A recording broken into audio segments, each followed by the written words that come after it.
Thank you, Rita. Good evening and welcome to Look North. Our top story tonight. 40 years in prison, the sentence finally handed down to the ringmaster of the armed robbery that killed PC Sharon Beshinitsky 19 years after her murder. All those years ago, we made a promise. We made a promise to hunt down every last member of this gang. And today, we've achieved that. We'll hear from the Chief Constable of West Yorkshire Police. Also tonight, calls for newly elected mayors to use their powers to provide free meals for all primary school children. All eyes on Donny. We're live at the Eco Power Stadium ahead of tonight's League Two playoff semi-final against Crewe. With any luck, they'll be off to Wembley. Making a song and dance of it as Yorkshire's Ollie Alexander prepares for Eurovision. We speak to his very proud dad ahead of the big night. And there's been a bit more cloud around today. It's felt a bit more humid too, but it's been warm once again. And as we head into the weekend, all eyes on the all-important forecast. I'll be back with all the details later in the programme.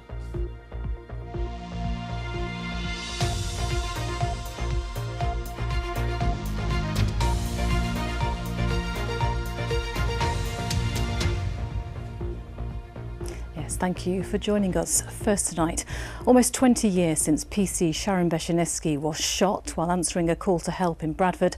The new officer was 30 minutes away from heading home for her daughter's 4th birthday party when she was murdered by armed robbers.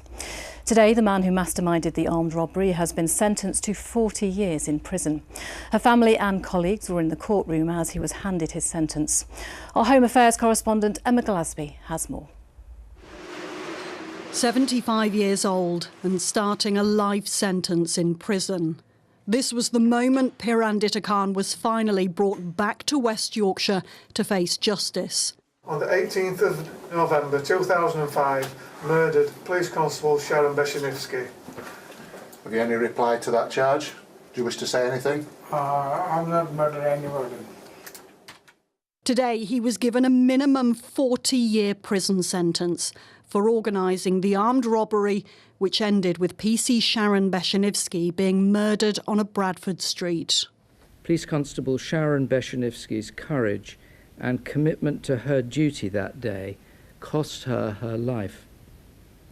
The sentence I pass is no measure of the value of the life that has been lost.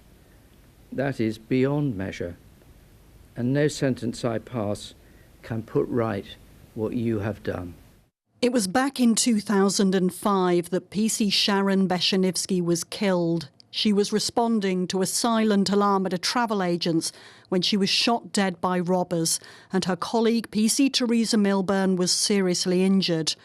Over the years, 3 men have been jailed for murder and 3 others for their parts in the robbery. I will prove that in a court. I'm innocent. Pirandita Khan, who was the mastermind behind the crime, went on the run to Pakistan.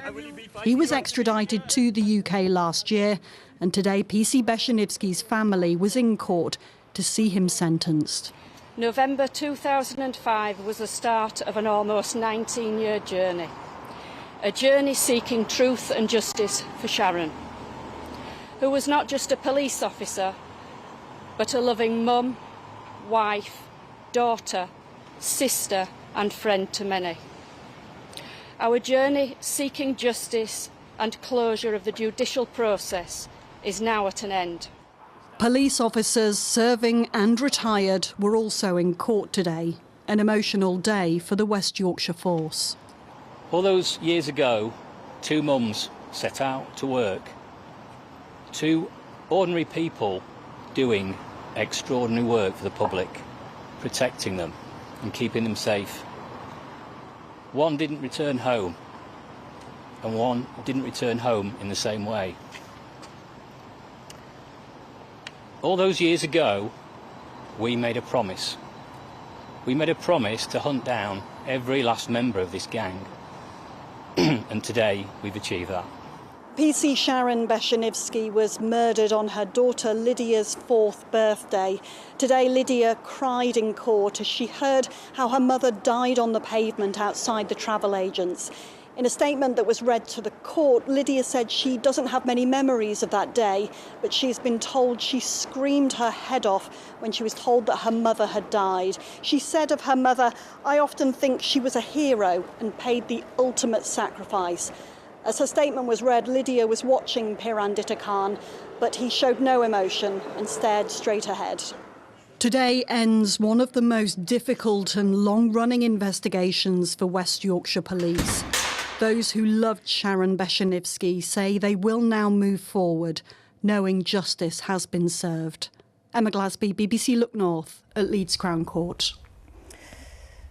Yes, a difficult day in court. Well, the Chief Constable of West Yorkshire Police joined me in the studio a little earlier. I asked him whether he finally feels that there has been justice for Sharon. Well, it's a day of real mixed emotion because we're pleased with the sentence. I really am pleased to see that life sentence, and 40 years is thoroughly deserved. I do hope that Pirandita Khan never comes out of prison. But it's also with a sense of pride in everything that West Yorkshire Police have done over the last 19 years, pride in the investigation team, but also the officers who responded on that night and all of the investigators over many years. But at the end of the day, it's also sadness. It's real sadness for Sharon, her family, for those people who've lost a loved one, because whilst today closes the sentence down and closes that part of the justice system, it's never going to go away for them or their family. Yeah, it's been a long, long time, hasn't it? And the loss of Sharon has felt very much among colleagues, among the police. What impact did her murder have on the force? Well, it had a huge impact, as I'm sure you can imagine. It was only 2 years after, or less than 2 years after, the murder of Ian Broadhurst. So at that time in police, and it meant so much to us. And she was such a young in-service officer, having been a PCSO. And of course, the impact upon Teresa and her colleagues as well. I have the utmost respect for those police officers who responded on that afternoon, who were dealing with their colleagues. And then in the immediacy of how to deal and cope with the trauma that they've experienced, and all of them, and the bereavement and the loss. Yet they're the very police officers who have to go back to work in the coming days and go back out on the streets and support the public. So it was a real challenging time for us in policing. And it's quite a difficult question, but what are your memories of that day? Well, I was the Superintendent of Operations in Bradford, so I was responsible for all uniform policing. And of course, going back into work and having this mixed emotion of the command and starting the investigation and overseeing everything that needed to be done to respond to it. It also looking for the care and the welfare of the officers and staff who were affected. And it was amazingly traumatic to see how upset and distressed those police officers were. You don't see it in the public, but in the police station, they were going through real trauma. And we know that every single day police go out and they put their lives on the line. A routine call can turn into utter devastation. What improvements have been made now? Well, there's been many equipment changes and many procedural changes, and there's changes to legislation around the assault on emergency workers. But none of that takes away from the so unusual events that occurred there on Morley Street. It was just a routine call, 2 police officers going to a standard incident, and they were met with hell and fury and damnation coming out of that door by those offenders. And that's why policing feels so strong about it, the unjustness of it. Would you say it's getting worse for police? I don't think it is. There's a feeling within society that things are getting worse. I think people are more willing to be abusive, to spit out, to punch, to kick, to fight with police officers, and that's unacceptable. But I don't think the tragic incidents we've seen 20 years ago here are more, but they still hurt. They hurt every time we see this happen at every part of the country. Yeah, a very difficult day for the force. Thank you for your time today. Thank you. OK, you're watching Friday's Look North. Still to come on tonight's programme. Running in memory of Alfie, the friends coming together to highlight the issue of knife crime.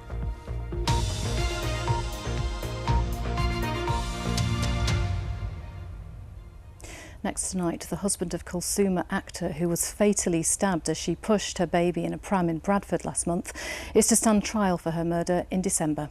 The date was set at a hearing in Bradford. Kathy Killick was in court. Habib Amassam, who's 25, appeared in the dock here at Bradford Crown Court wearing a grey tracksuit and accompanied by an interpreter. During the 20-minute hearing, he spoke only once to confirm his name. He's accused of murdering his wife, Kulsuma actor, in Bradford on April the 6th. She was stabbed while pushing her baby son in a pram on Westgate in the city centre and later died in hospital from her injuries. Mr Amassam was arrested in Aylesbury in Buckinghamshire after a 3-day nationwide manhunt. West Yorkshire Police has referred itself to the police watchdog, the IOPC, because it had had prior contact with Kulsuma Akhtar before she was killed. Today's hearing set out the timetable for the trial, with the next appearance due on July the 25th. The trial proper will start on December the 2nd. Cathy Killick, BBC Look North, Bradford. More news from around the region, and a Just Stop Oil activist has been found guilty following a protest at the World Snooker Championships in Sheffield last year. 26-year-old Eddie Whittington and 53-year-old Margaret Reed appeared at Sheffield Magistrates Court today and were found guilty of causing and attempting to cause criminal damage. The pair interrupted the 2023 tournament when Whittingham climbed up and threw orange paint powder over the snooker table. They're due to be sentenced on the 10th of July. 2 people have been charged with firearms offences after emergency services were called to remove a number of suspicious items from a house in South Yorkshire. Over 100 homes were evacuated in Grimethorpe on Wednesday, and an army bomb squad was called to the scene. 58-year-old Ian Clawton and 57-year-old Leslie Clawton from Grimethorpe were charged with drug and firearms offences following the incident. Now, parents are being warned by police to look for signs of aggression in their family dogs after a girl was attacked by a family pet last night in Rotherham. Last year, South Yorkshire Police said they had seen a 29% rise in dog attacks, the biggest increase in dog offences across our region. They said these types of attacks were an ongoing problem of owners not taking responsibility for their dogs' actions. Now, our Metro mayors are being asked to use their powers to provide free school meals for all primary school children. The London Mayor funds a programme that does just that, providing healthy meals at no cost to parents. Aisha Iqbal reports from Bradford.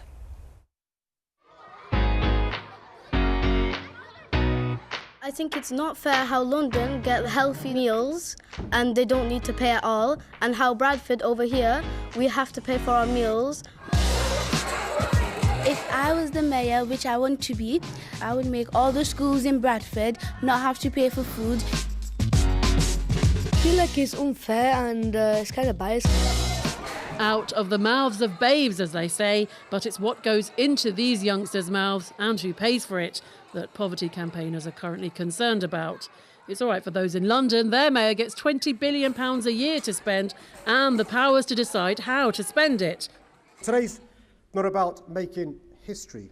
It's about shaping our future. A future where our children can be nourished with free school meals. At this inner city Bradford school, it costs £2,700 every week to provide thousands of hot school lunches.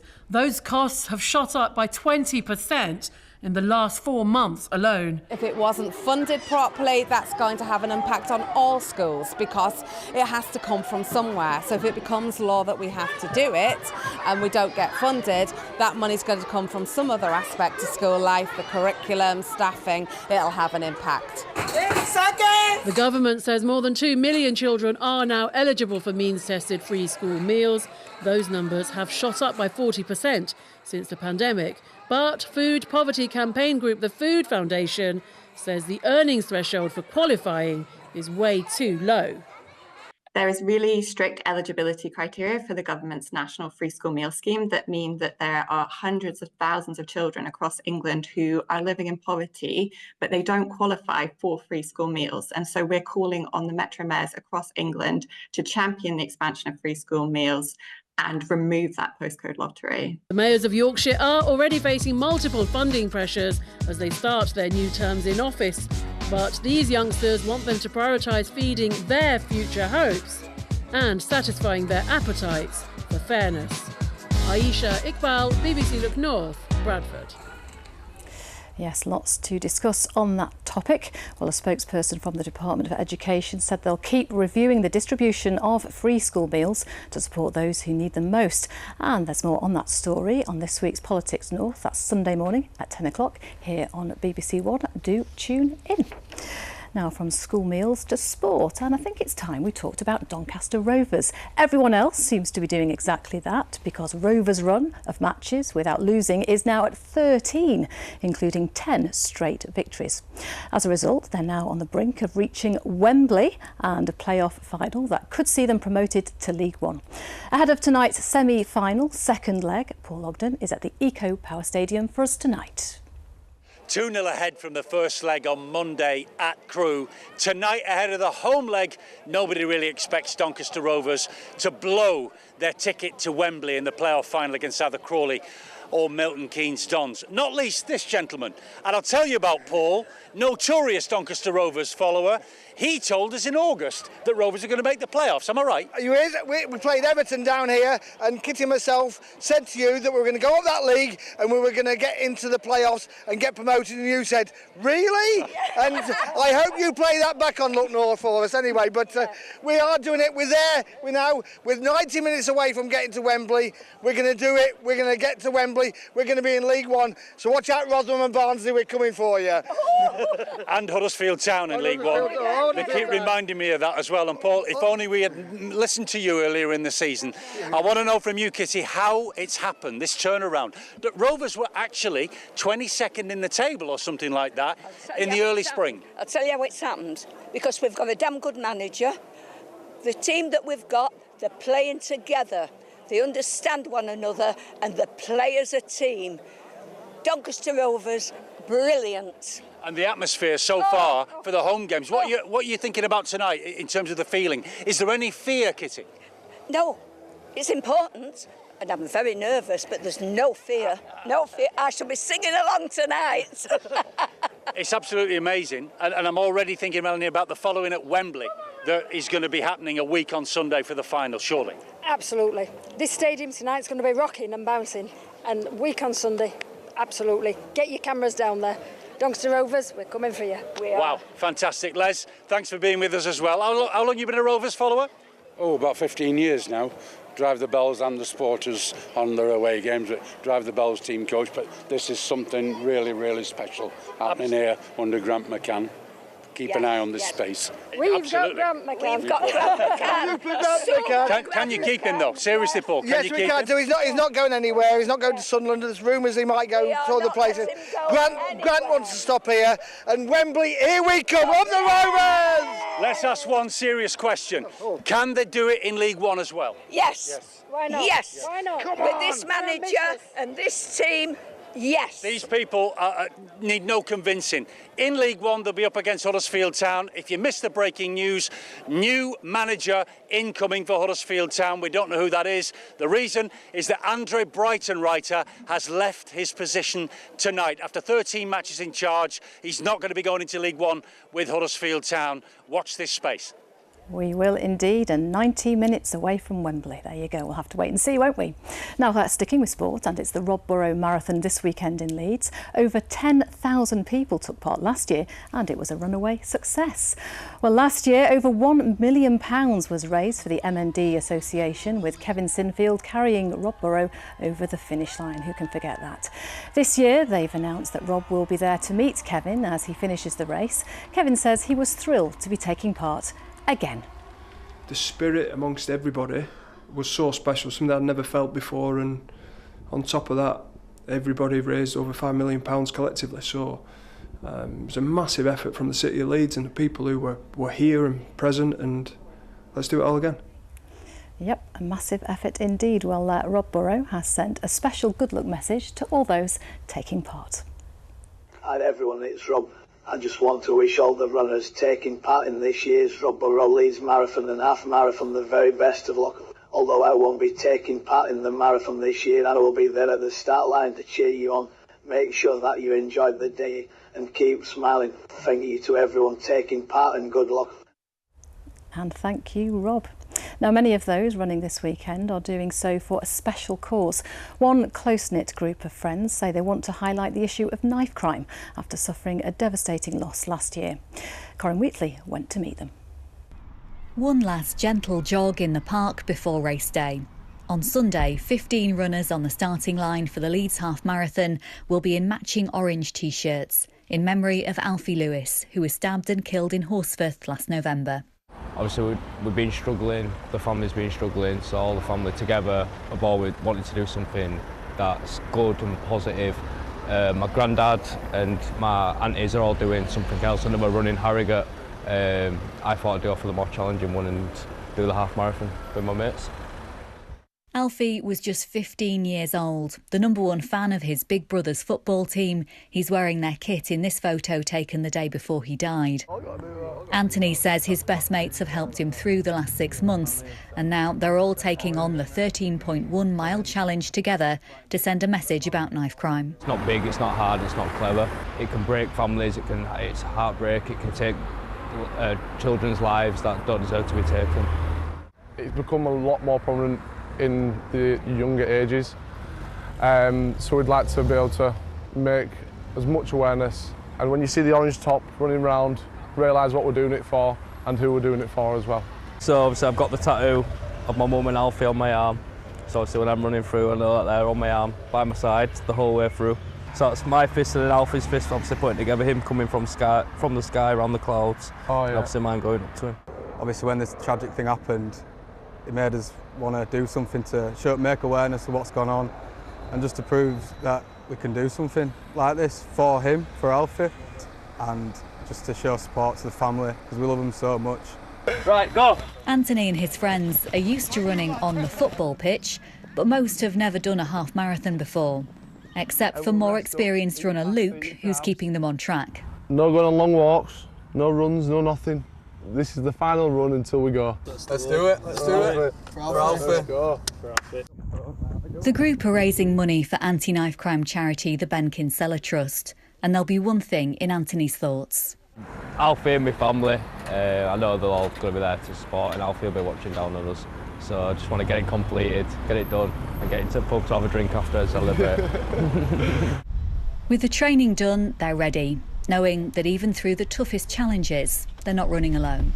Corinne Wheatley, BBC Look North, Leeds. And good luck to everyone taking part. Now, finally tonight, there he is, the man of the moment. It's the Eurovision Song Contest this weekend, and we're right behind the UK's entrant, Ollie Alexander. He was born in Harrogate, and his dad lives in Sheffield. This weekend, he'll be glued to every twist of the jury scores. Now, just a heads up, Tom Ingall's report does include some flashing lights and, more troublingly, some dad dancing.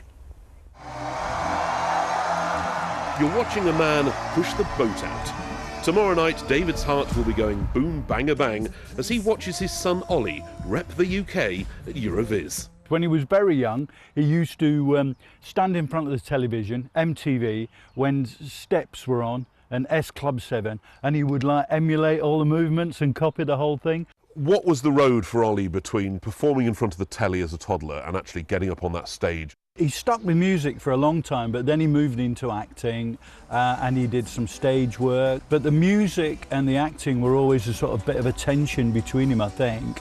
And in the end, he wanted to do more of the music. Then, of course, It's a Sin came along. That was a fantastic show. But now he's doing Eurovision. Brilliant.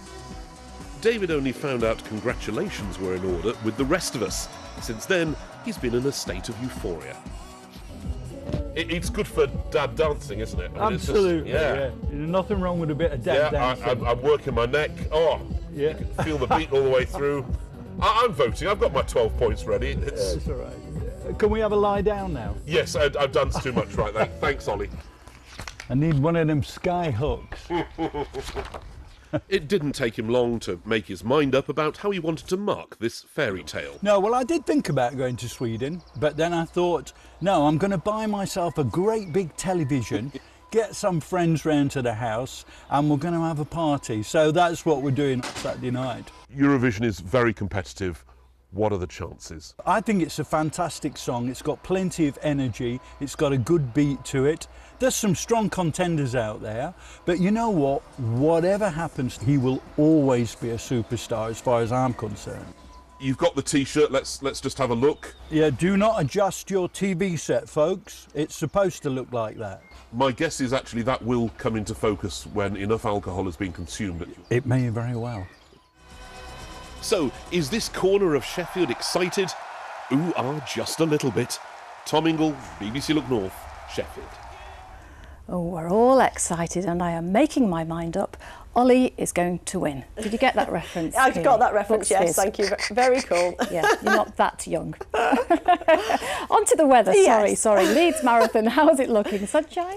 Sunshine, yes, and very warm, I think, as well. So plenty of fluids will be needed, and obviously the UV is high. So, yeah, It could be a bit tricky conditions for running. Come the afternoon, if people are still running, there could be the odd sharp shower, but unlucky. Most of it does look dry and fine. I've got a couple of photos for you from last night, actually, because we've got some lovely sunset pictures, some lovely orange colours and red sky at night. If we look at the second one, Shepherd's Delight, and of course we have had a lovely day today. Talking of night skies, overnight tonight we've got a good chance of seeing the Northern Lights. I think 3 or 4 o'clock in the morning will be the best time to view them if you are interested. Right, you can keep pictures coming in to a variety of places, to the Weather Watchers page or on social media as well, Keeley.Donovan on Instagram. So yes, the warmth continues as we head through the weekend, and then all change for next week. In fact, some subtle changes perhaps on Sunday for some of us. But tomorrow, sunny spells, and it will feel warm once again, temperatures in the low 20s. But that high pressure moves away eastwards. On Sunday, we've got the risk of catching a shower through the afternoon. They will be isolated, but they could be heavy. And the Met Office are warning there could be the odd torrential downpour, particularly for the hills. And then we've got rain good and proper Monday into Tuesday. There's been quite a bit of cloud around today, certainly medium and high level cloud, but temperatures still got up into the early 20s, 22, 23 degrees, and it has felt quite humid out there as well. That cloud will continue to thin and break through this evening and overnight, and it looks like a glorious night if you are going to stay up or get up early to look at the Northern Lights. In the east, though, we'll see some sea fog developing, and some of that could pull inland later on in the night. Temperatures overnight dropping back to around 10 or 11 degrees. So let's have a quick look at those high water times. In Filey at 6 minutes past 7 and just before 7 in Scarborough. So early doors, there'll be some mistiness, some murk close to the coast. That will burn back to the coast, but it could linger along that coastline, right along the immediate coastline at times through tomorrow. But generally, we're looking at dry, fine conditions with some good spells of sunshine, and temperatures, once again, well above average for the time of year, getting up to 22 or 23 degrees. 22 is 72 Fahrenheit. And a fine evening to come through tomorrow evening as well. We'll see that sea fog affecting coastal parts once again. Into Sunday, a fine morning with some sunshine, a few showers cropping up through the afternoon. They'll be isolated, but they could be heavy, and then temperatures falling away more unsettled through next week, Amanda. Wow, a completely glorious weekend. Absolutely. Thank you very much, Keeley. Come and take a seat. Thank you very much. Are you going to be watching Eurovision this weekend? Can I say no? Yes, of course I am. No, we'll spare you the mum dancing. That's it from us. Hope you can join us again later on. Goodbye.